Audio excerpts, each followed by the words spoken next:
Without objection, the chair now recognizes the gentleman from New Jersey. Thank you, Chairman. You know, I don't even know where to go because there's so much, Mr. Smith. There really is. But it isn't, what I do know is it's much more than how much people like or hate you, or like or hate Donald Trump, or like or hate Republicans, or like or hate Democrats. This is about the system. It's about what the Department of Justice did. It's about what you did. The core of the hearing is all about, can Americans still trust the justice system? Is it fair? Was it fair under you? And all they expect, they don't expect you to be perfect, but they expect you to treat everyone the same, Republicans and Democrats, liberals and conservatives, but that wasn't the case. When you treat people differently because of their political status, their political party, their ideals, that's hypocrisy.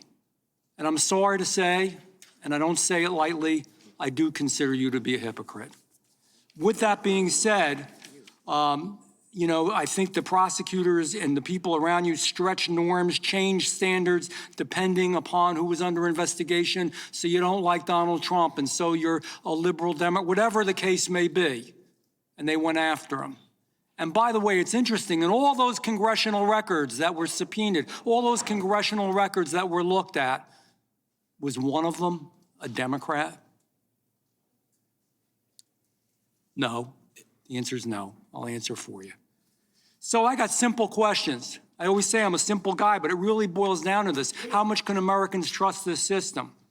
In your special counsel report, you stated President Trump engaged and was guilty of criminal conspiracies, and he was guilty of criminal conduct, and you publicly testified you believed you had the proof, etc. If prosecutors deal this way with cases, if they declare that it's guilty and it's over before a jury verdict, would Americans trust the justice system more, or would they? Would they trust the system more?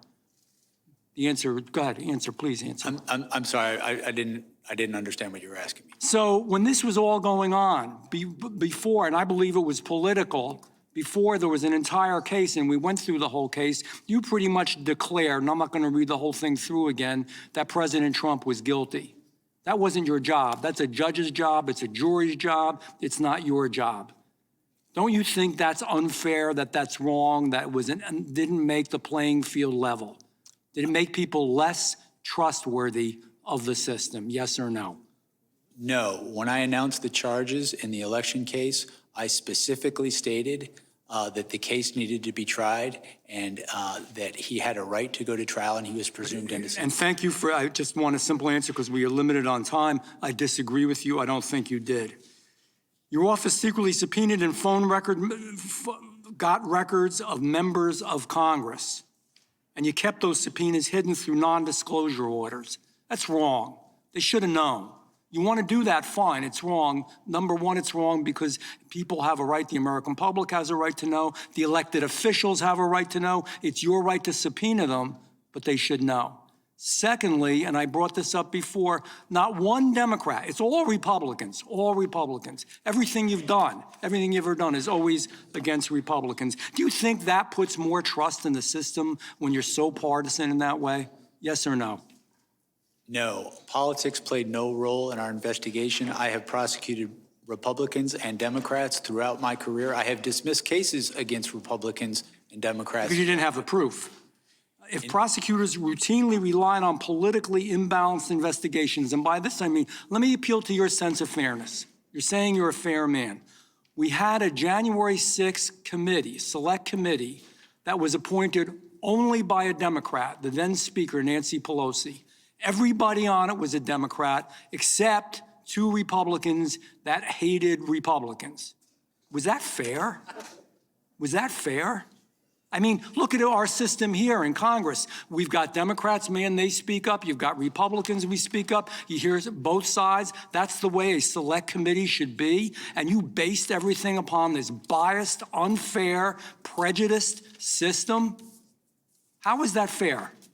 Tell me how that's fair. That's not correct. We conducted an independent investigation. You based a lot on that commission. You got all their records. That's not correct. We did collect their records. We conducted our own independent investigation following the facts and the law. The and you used a lot of their information, Mr. Smith. I don't mean to cut you off. I've got limited time. Joe Biden took classified records that were not to be taken when he was vice president and when he was Senate. And I know you didn't deal directly with that case, Mr. Chairman? but nevertheless he did. Is that fair? Because he let him go, don't do anything to him. But on the other hand, when it's President Trump who did it as president, then there was, you raided Mar-a-Lago. Is that fair? Time of the gentleman. Mr. Gentleman's part of Well, I'd like him to answer. If the witness would like to respond, he can. I have no response. It's damn unfair. That's the answer. We've got UC requests. Hey, Sean Hannity here. Hey, click here to subscribe to Fox News YouTube page and catch our hottest interviews and most compelling analysis. You will not get it anywhere else.